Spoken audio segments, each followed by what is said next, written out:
zabaldu ahoa iruntzi dana,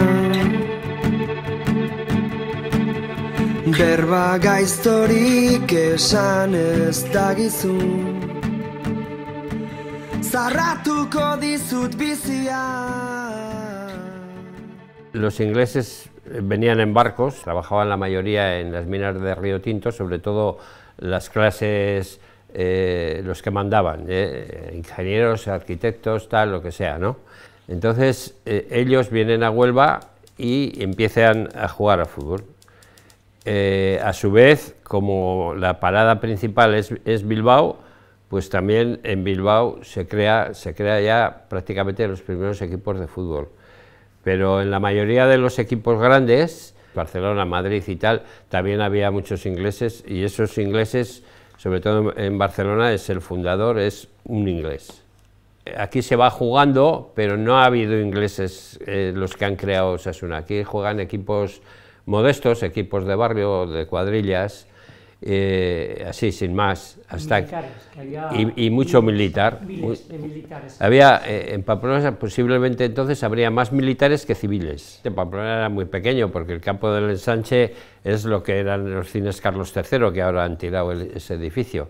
O sea, ahí estaba el límite de Pamplona, acabar en la iglesia de San Ignacio realmente. Entonces Pamplona era el casco viejo y los extramuros, pues los barrios, Rochapea y Chantrea, que es mucho después. Zein gozoa den pozoina, erreinua oraleku duenarentzat. Zein gozoa Osasuna en estos 100 años nos ha ofrecido momentos inolvidables, muchos momentos felices. También los tenemos tristes, sin duda. Se dice que el deporte es una metáfora de la vida y hemos de decir que en este caso estamos completamente de acuerdo. En este capítulo vamos a hablar de los comienzos de Osasuna, muy especialmente de la represión sufrida por varios directivos de Osasuna a consecuencia del golpe de Estado de 1936. Represión brutal en muchos casos, a consecuencia de la cual perdieron la vida varias personas, única y exclusivamente por sus ideas. El nombre de Osasuna parece ser que Eladio Zilbetti fue uno de los que estuvo ahí implicado. De hecho, por lo visto, su amacho era euskaldun y fue una de las que con las que consultó para proponer este nombre, ¿no? Lo que ocurre es que luego, precisamente 11 años después de que lo mataran, en el año 47, su hermano Francisco reivindicó la autoría del nombre de su hermano. Publicó una carta en el Pensamiento Navarro, en el diario carlista, publicó una carta en la que él reivindicaba, pero utilizando como si fuera en primera persona a su hermano Eladio, reivindicaba el nombre de Osasuna. Pero lo curioso del tema es que 20 años después, en el año 67, y coincidiendo con la inauguración de este estadio, el periódico Arriba España, al hilo de eso, le preguntaba a Joaquín Rasero, que fue presidente de Osasuna en sus inicios, portero, árbitro, etc., le preguntaba por la autoría del nombre. Y de ahí que 20 años después, en el 67, fue muy taxativo Joaquín Rasero diciendo que el nombre de Osasuna era autoría de Eladio Zilbetti, que él había propuesto en la comisión, en las diferentes reuniones que se realizaron en el Café Cuch, y que fue el que gustó más a todos los participantes y que fue el elegido.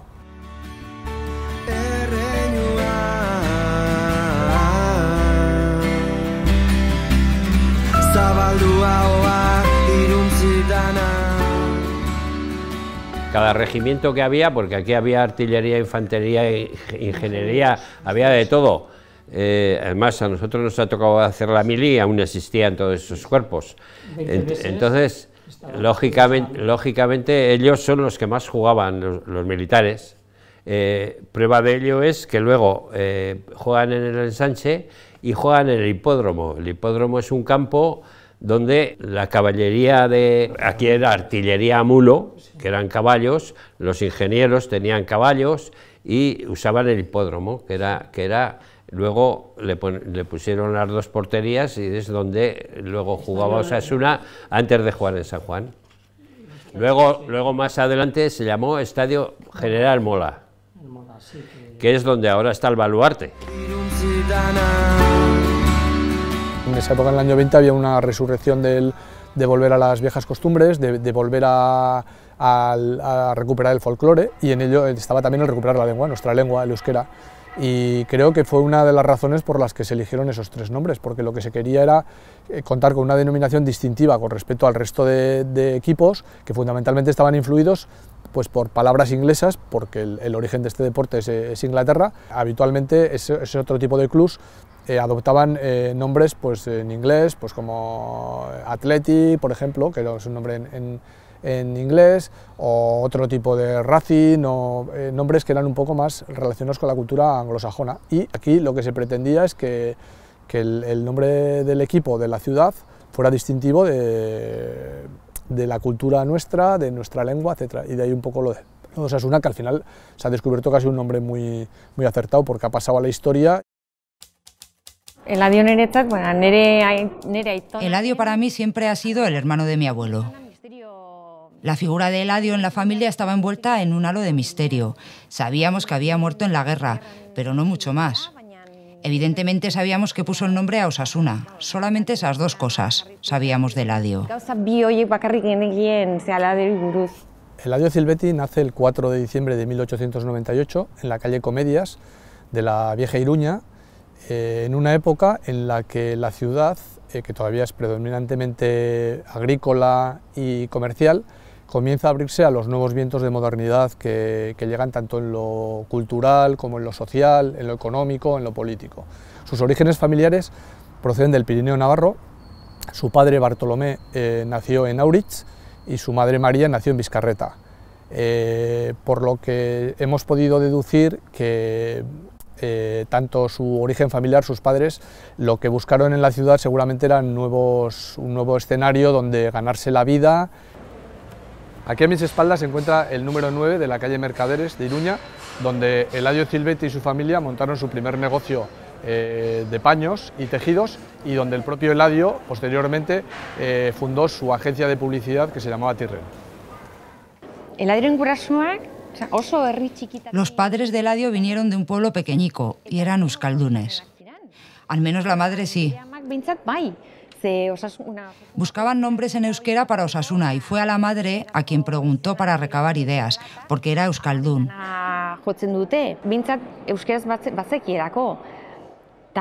Creo que mi abuelo no hablaba euskera y Eladio tampoco. Si no, no se entiende que fueran a preguntarle a la ama.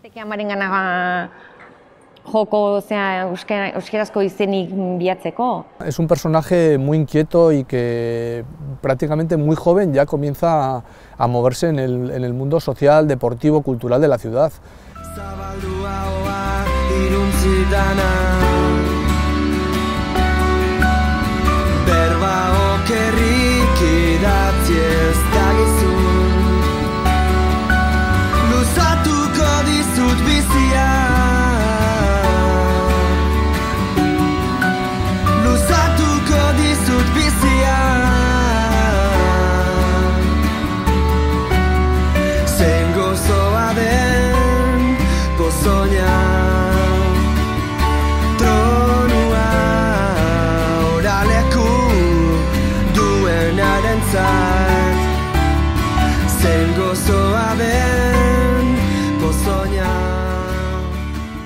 Claro, los balones pesaban, no son como los de ahora, pesaban mucho más. Nosotros con un balón, pues nos pegábamos toda la temporada. Dos o tres para entrenar. Incluso cuando ya no eran de correa, que ya todo ya se va mejorando, va haciéndose todo y tal, nosotros teníamos un balón o dos para jugar, que venía el presidente de la Federación Navarra, o en su lugar el vicepresidente o el secretario, el que correspondería, antes de los partidos le ponían una pegatina. No lo pesaban, ¿no? Pero no lo pesaban. Cogían la pegatina y ponía peso, tanto, diámetro, tanto. Le daban, era de estas con pegamento, lo ponían en el balón y al árbitro, para jugar. No habían hecho ni medirlo, ni pesarlo, ni nada. Pero ponían el peso y la medida reglamentaria y a correr. Y se empezaba a jugar con el papel puesto además. Y sí, empezabas con el papel puesto, hasta que saltaba enseguida, ¿no? Pero ese balón, acabar el partido y aguardar para el domingo que viene. O sea que el que metía 3 goles o 6 no se llevaba el balón. Y claro, ¿cuál era el problema? Pues el problema es, aparte de que eran balones que pesaban un montón, pues que el que le daba de cabeza con la correa, pues igual ya no le daba entonces otra vez de cabeza.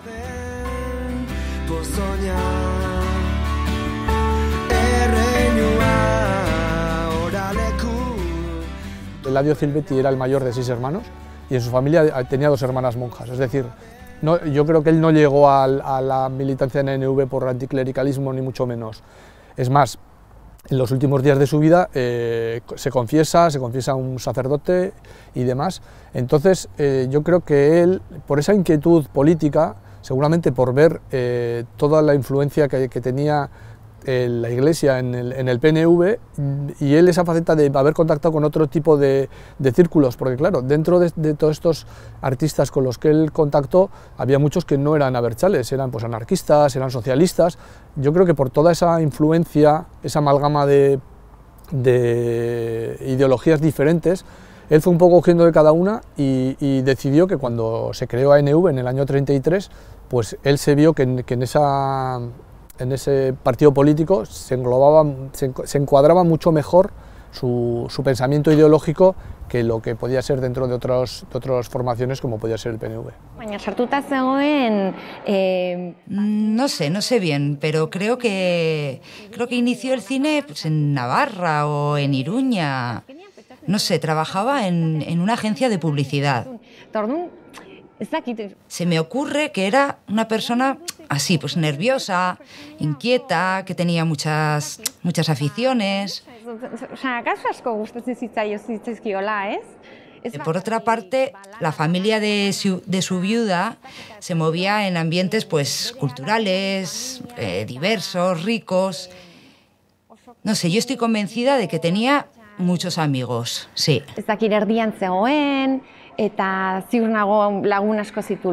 Ya con edad muy temprana ya empieza a relacionarse con el mundo artístico. De hecho, ese mundo artístico le llevaría luego también a su faceta sentimental, porque él se casó con Joaquina Sánchez Cayola, que era una hija de un propietario de una tienda de pinturas en la calle Descalzos, pero que esa tienda de pinturas al mismo tiempo servía como de punto de nexo de unión, de coloquio, en el que se juntaban artistas como Ziga, Basiano, quiero decir que eran personajes culturales muy potentes de la época, pintores, y él digamos, mamó en ese caldo de cultivo de esas tertulias, de esas charlas, y ahí conoció precisamente a su mujer. Y luego él fragó grandes amistades con otros pintores. De hecho, por ejemplo, uno que fue un gran amigo suyo fue Gerardo Lizarraga, que fue un pintor que se tuvo que exiliar a México por razones políticas, con el conflicto de la Guerra Civil, y ese Gerardo Lizarraga realizó una litografía de Eladio Zilbetti que todavía se conserva en el Museo de Navarra. Mira, la única fotografía que tenemos de Eladio en casa vino de mano de la familia de la viuda de Eladio. No teníamos ni fotografías. En algún sitio estarán, eso sería lo normal. El Aita siempre me decía que esas historias actuales de Eladio habían surgido por el tema de Osasuna. Ciertamente en casa no se hablaba de Eladio. Bueno, yo creo que es un impulsor de la cultura, un salsero. Se podría decir que es un salsero porque también en lo que se ha podido recoger de testimonios de familiares y demás, él era una persona muy dicharachera, muy nocturna, muy de salir también pues, con sus amigos a lo largo de a la noche, de vivir pues esos foros nocturnos en diferentes tabernas de la ciudad, el Café Iruña, por ejemplo, que es donde se gestó la creación de Osasuna. Me da la sensación, por lo que he podido recoger de prensa y de hemeroteca, como que era un personaje que no distinguía precisamente sus amistades por el tema político, sino yo creo que él lo que quería o lo que deseaba era rodearse de una serie de gente que le aportaba cosas. Y en concreto está el caso de Víctor Eusa, que fue el creador del Monumento a los Caídos, que no tenía una ideología precisamente ni de izquierdas, sino carlista, pero se contaba que en prensa como que él estaba dentro de ese círculo de amistades de Víctor Eusa, que seguramente frecuentaría también a otros, mucha gente con ideología muy diversa.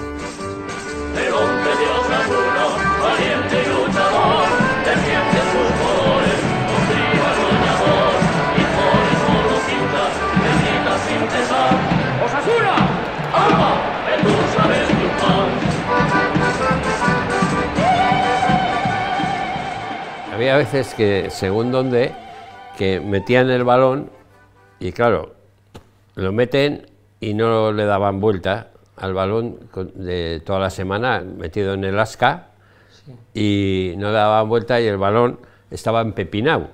Y entonces se parecía al de Rubi, botaba según cómo botaría y tal. Pero para que te hagas una idea de lo que pesaban los balones y cosas de esas, en nuestros tiempos, que ya eran balones buenos y eran de todo, jamás sacaba un portero de puerta. Nunca he visto sacar yo del suelo a un portero. Siempre el defensa central. Sí, que era el más fuerte. Que era el más fuerte, el que decían el potencia tenía. El portero nunca.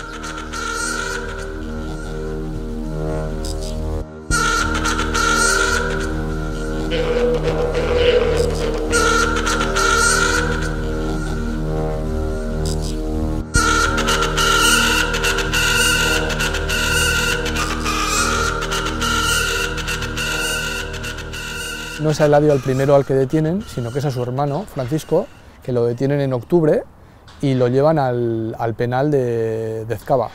Y en cambio es meses después, concretamente el 21 de diciembre, en fechas prenavideñas, cuando detienen a Eladio Zilbetti, pues por su militancia política fundamentalmente. Su hermano tuvo más suerte que él, pero bueno, por azares de la vida, coincidió que el que era el jefe responsable del penal de Ezkaba fue es compañero suyo en el colegio. Tenía un amigo allí.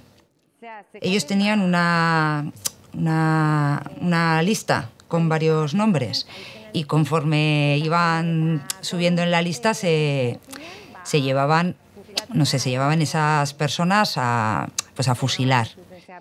Ese amigo de mi abuelo lo que hacía era que cuando mi abuelo llegaba a los primeros puestos de esa lista, lo volvía a poner de los últimos. Y al final le dijo: oye, Pachi, algo tendrás que hacer si quieres librarte. Le pidió, no sé, que besase la bandera y así se libraba. Y finalmente pues Pachi tuvo que hacerlo y besó la bandera. Era bastante abertzale, de ideas fijas, y yo creo que hacer aquello le produjo dolor. En cambio, Eladio no tuvo esa suerte. Eladio lo detuvieron y, por lo que hemos podido indagar, ni siquiera tuvo ningún tipo de juicio porque no pasó por ningún tribunal militar de ningún tipo ni nada. Simplemente lo detuvieron y en un momento dado pues lo llevaron a fusilar a Elío.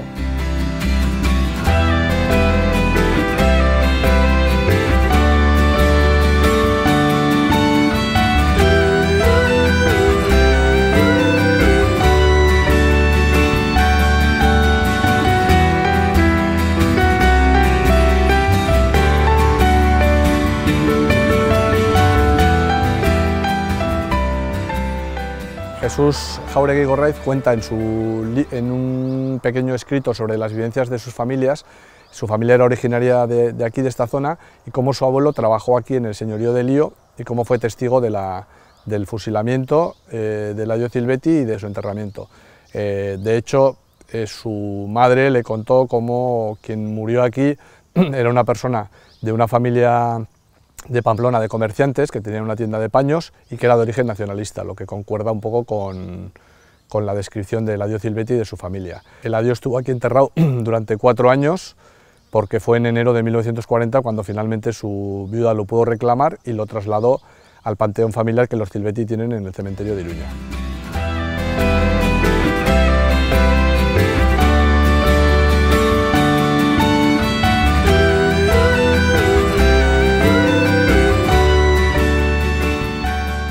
El hecho de ser militante de ANV, el hecho de tener carnet de ese partido fue lo que le llevó a la muerte, no le libró. Además, resulta curioso un dato, y es que, aun a sabiendas de que habían detenido a su hermano 2 meses antes, cómo no decidió escapar o huir, pero yo creo que fue una cosa muy habitual en la época. Creo que a mucha gente se le llegó a fusilar y a matar sin conseguir escaparse, porque yo creo que ellos mismos no creían que el nivel de conflicto o de represalia o de odio iba a llegar hasta ese punto, y pensaban que, bueno, que esto podía ser una especie de conflicto de muy poca duración y que al final se llegaría a un arreglo. Y yo creo que mucha de esa gente acabó siendo fusilada por el hecho de que no pensaba que se iba a llegar hasta ese extremo. Claro, garai mingotxoiek aquellos amargos tiempos no quieres guardarlos en la memoria. Bueno, sí que los guardas en la memoria, pero no quieres hablar de ellos. Pero eso no quiere decir que no lo recordasen y queriesen. Por ejemplo, el segundo nombre de mi padre es Eladio, y el primero del padre de mi primo también es Eladio. Eso quiere decir que lo tenían presente y que lo querían, o al menos que mantener su nombre tenía especial sentido para ellos.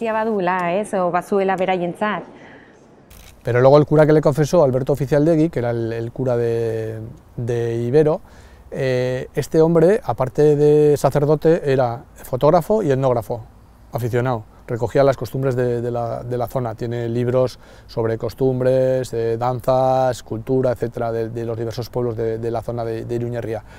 Y este hombre, en un libro, explicó cómo él fue el confesor de Eladio Zilbetti, cómo le solicitó las últimas voluntades hacia su mujer, cómo redactó una carta, que él mismo se la entregó en persona a su mujer, a Joaquina, y cómo le confesaron un feligrés que a Eladio Zilbetti lo habían matado y lo habían enterrado en el lío.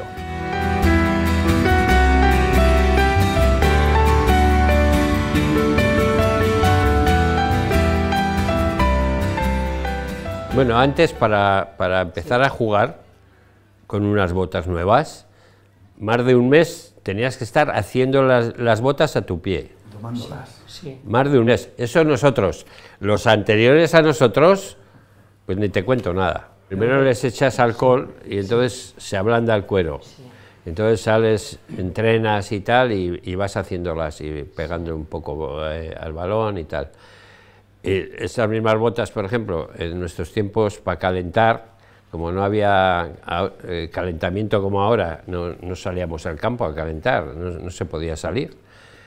Y teníamos el vestuario, allí calentábamos. Entonces, ¿cómo calentaban las botas? Pues cogías un trozo de algodón mojado de alcohol, le dabas fuego, le metías y le ibas pasando, y ya la calentabas la bota. La puntera era toda de acero cubierta por cuero, y era una puntera, pues, o sea, que, pues lógicamente se solía utilizar mucho la puntera en vez de lo que es el empeine total, que ahora pues el jugador mete, por así decirlo, el pie hasta aquí, mete pues para levantarlo, dirigirlo, entonces no podías meter porque tenías una puntera muy gruesa, y entonces el balón te salía raso y era muy difícil mandar los pases y tal. En principio, incluso en el propio club, siempre se ha mantenido se ha guardado, nunca se ha querido escarbar, y bueno, desde el año 75 ha pasado ya mucho tiempo para poder haber recuperado, y ha tenido que pasar prácticamente 40 años para que de nuevo alguien comenzara a escarbar un poquito en la historia del club para descubrir que había otra explicación a los inicios, a los orígenes, y que hubo mucha gente también represaliada, que poco a poco ha empezado a salir a la luz su influencia y su trabajo dentro del club para que echara a andar, ¿no? ¿Por qué se ha guardado durante tanto tiempo ese silencio? Bueno, pues fundamentalmente, como ha sucedido con el resto de muchos de los familiares represaliados, porque durante mucho tiempo no se ha querido hablar de ello. Ha habido una autoprotección propia de los propios familiares por cuidar a las siguientes generaciones para que no volviera a suceder pues, capítulos como los que se dieron en aquella época, y por otro lado porque a muchos clubes les ha convenido mantener las buenas formas, entre comillas, y mantener en el anonimato a toda esta gente y en el olvido, y dar una historia oficial que en realidad no respondía a la realidad.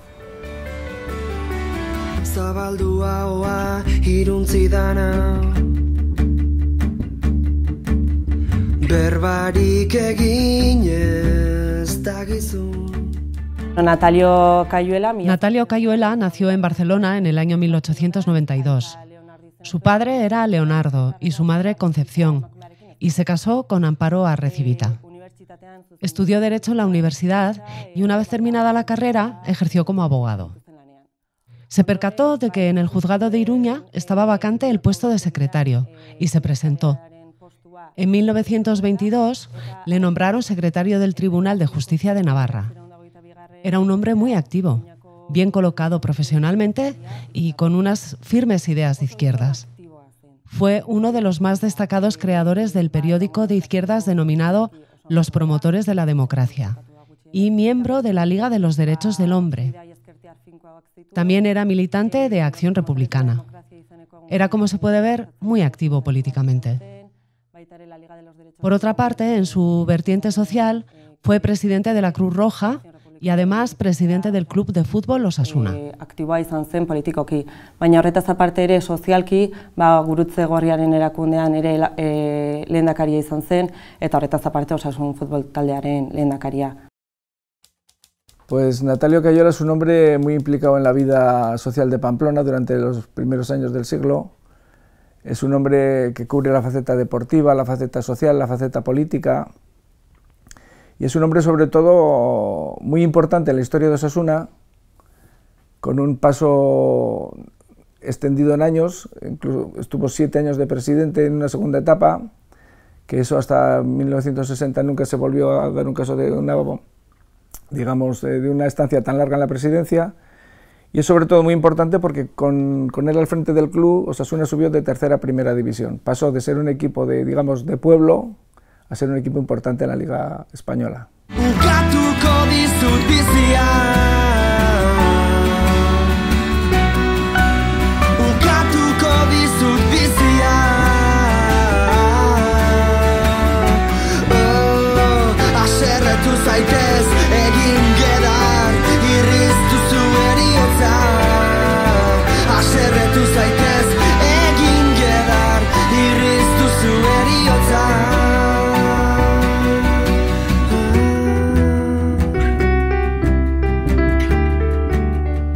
Inicialmente, Osasuna en el 22 es cuando alquila o coge en arrendamiento el campo de San Juan, ¿no? Se crea el campo de San Juan, que era una finca de cereal. Una finca de cereal por la cual, por la cosecha, pagó 1.000 pesetas de las de antes, por la cosecha, y 25.000 por el arrendamiento. Entonces, ahí se juega ya el primer partido, pero realmente la Liga no comienza hasta la temporada 28-29, que es cuando se crea la Federación Española. Entonces, hasta entonces, lo único que hacen es jugar partidos amistosos pues con el Zaragoza, con el Arenas de Guecho, con el Real Unión, con la Real Sociedad, y con equipos de tercera y con equipos también incluso de Navarra, ¿no? ¿Y los promotores para la democracia? Los promotores para la democracia fue un periódico de izquierdas.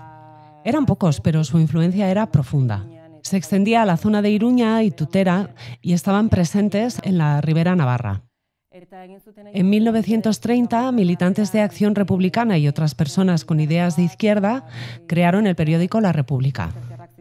Y más adelante, en 1932, ellos, junto a otro grupo, crearon los Promotores para la Democracia. En ese periódico se difundían principalmente ideas de izquierda y republicanas, y la mayoría de las personas que participaban eran militantes y dirigentes de Acción Republicana. Entre ellos destacaban los hermanos Cayuela, Natalio y Santiago, los cuales eran militantes de Acción Republicana. Cayuela, cuando entró en su segunda etapa en 1928, se encuentra un club, digamos, arruinado, con una deuda de unos 60.000 pesetas de las de entonces. El primer año él reduce la deuda en 7.000 pesetas y al siguiente en 50.000. Ahora nos parecen cantidades ridículas, pero entonces eran muy importantes. Entonces él consigue el primer milagro económico de Osasuna, que digamos que es estabilizar el club. ¿Qué pasa? Pues que el profesionalismo arraiga muy pronto en el fútbol, hay que invertir dinero en los jugadores, conforme asciendes de categoría los gastos son mayores, los ingresos solo vienen de taquillas y de socios, que eran muy poquitos entonces, y cuando llega el año del ascenso a primera los gastos se disparan. Entonces hay una crisis económica, hay que afrontar una reforma de San Juan, no hay dinero. Fue muy curioso porque en casa ganaba los partidos con muchísima solvencia, metía muchos goles, pero fuera de casa era incapaz de ganar nada. Estuvo muy cerquita de salvarse en la penúltima jornada, falló en un partido como local, y el último partido que jugaba contra el Atleti en San Mamés, pues el Atleti ganó, fue campeón de Liga y Osasuna se fue a segunda. Los aficionados se ponen nerviosos y él también tiene que hacer frente a una pequeña rebelión en la plantilla. La plantilla, los jugadores importantes, Vergara, Catachú, los Bienzobas, no quieren renovar, entonces se les podía retener, se declaran en rebeldía y digamos que en septiembre Osasuna no tiene equipo para afrontar la primera división. Entonces la gente se pone muy nerviosa, la prensa se pone nerviosa, lo critican y acaba desencadenando en su dimisión. El 19 de julio, el día 19 de julio de 1936, llegaron a Iruña. Al igual que a otros militantes de Iruña, a Natalio y Santiago Cayuela también los detuvieron. Los llevaron a la cárcel de Escolapios y después de un mes los montaron en un autobús. Los presos creían que iban camino de Zaragoza, pero no. Los llevaron a 70 kilómetros de Iruña, a un paraje conocido como Valcaldera. Tan pronto como llegaron, les dieron la orden de bajarse del autobús. En ese momento los presos todavía no sabían qué iba a pasar, pero al ver a un grupo de curas enseguida imaginaron qué es lo que estaban tramando. Baina behin jabetu zirela, apaiz talde bat hor zegoela, suposatu zuten zer gertatuko zitzaien. Las juntas que hay desde el año 1928 hasta 1935 que están al frente del club, digamos que hay una composición muy variopinta de las juntas en cuanto a militancia política. Por ejemplo, coinciden en las juntas Natalio Cayuela, que era de Acción Republicana, con Carmelo Monzón, que también era republicano, con Ramón Bengaray, que también era republicano, y con Antonio Lizarza, a la sazón jefe del Requete Navarro. Antonio Lizarza Iribarren nació en Leitza en 1891. Él fue el organizador de las fuerzas paramilitares carlistas, el organizador del Requeté. Él fue el elegido para reunirse con Benito Mussolini. Se entrevistó con él y recibió formación militar en Italia. En Italia no solamente recibió formación militar, el Requeté recibió armas también gracias a las gestiones de Antonio. Él fue el responsable de traer esas armas, de traerlas, guardarlas y repartirlas. Es el mismo Antonio quien cuenta todo esto en su libro Memorias de la Conspiración. La víspera del golpe, después de acordar con el general Mola la manera de actuar, se dirigió a Lisboa en avión, en busca del general Sanjurjo, persona elegida para liderar la sublevación.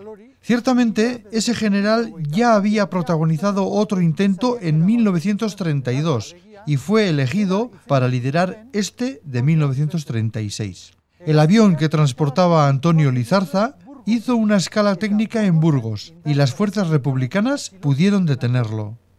En la parte de jugadores podemos decir pues, que toda la plantilla del año 35-36 fue movilizada y estuvo en el frente prácticamente el 100%.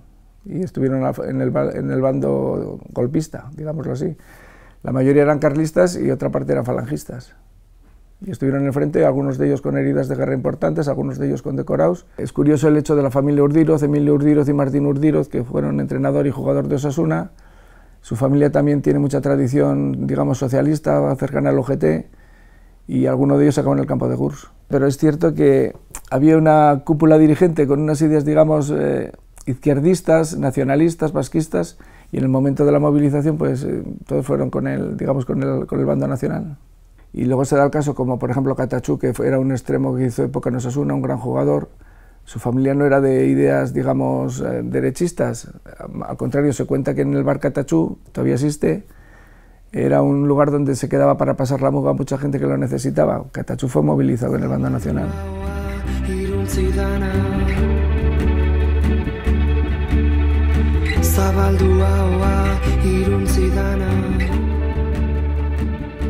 Carmelo Bengaray, que fue un conocido impresor pamplonés, acabó fusilado.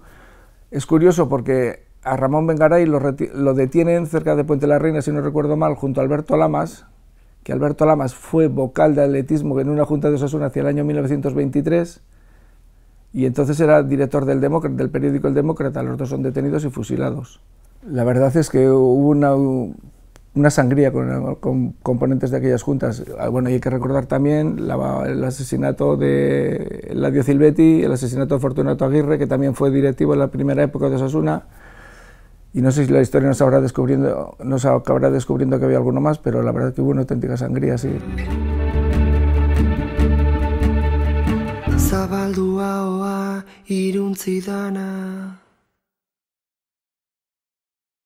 En nuestros tiempos, el dar una camiseta de Osasuna a un aficionado, eso no podíamos, era imposible. Era imposible porque había que hacer equipaje nuevo y no había dinero.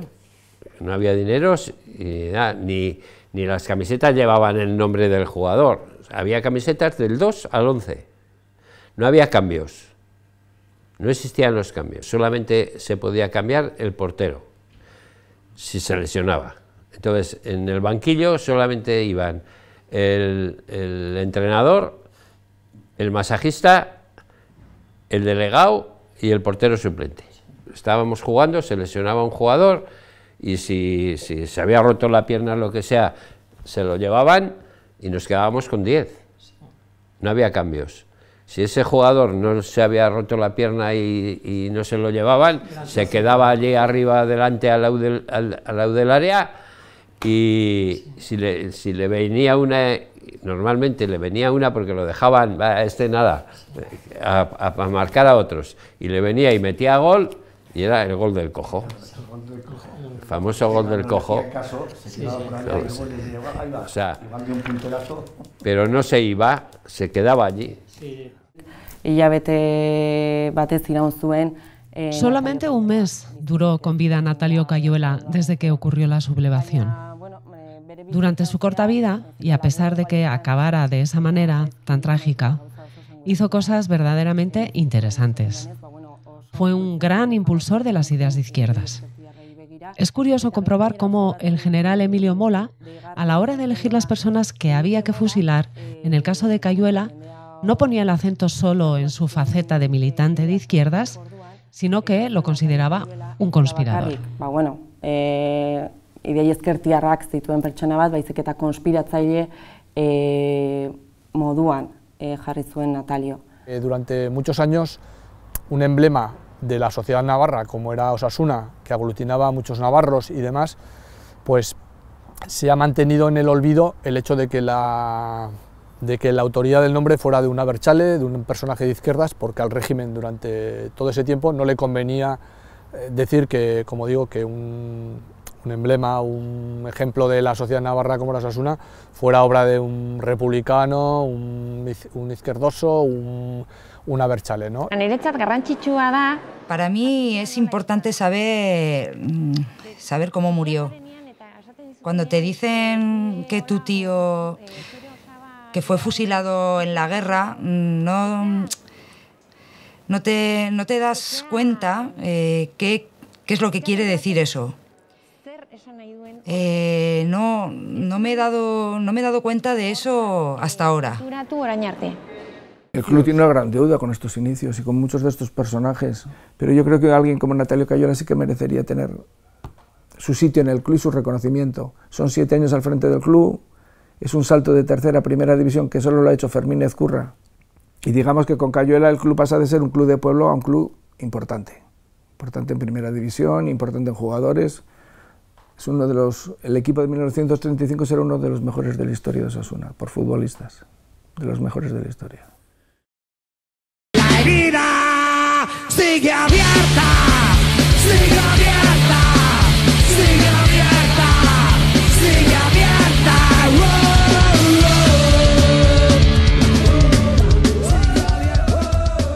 Eladio Silvetti. Hemos conocido la historia de Eladio Silvetti y Natalio Cayuela. Hemos de decir que, tristemente, no fueron los únicos represaliados del Club Atlético Osasuna. Hubo muchos más que sufrieron la represión. Uno de ellos fue Ramón Bengaray, concejal socialista del Ayuntamiento de Iruña y además presidente del Frente Popular.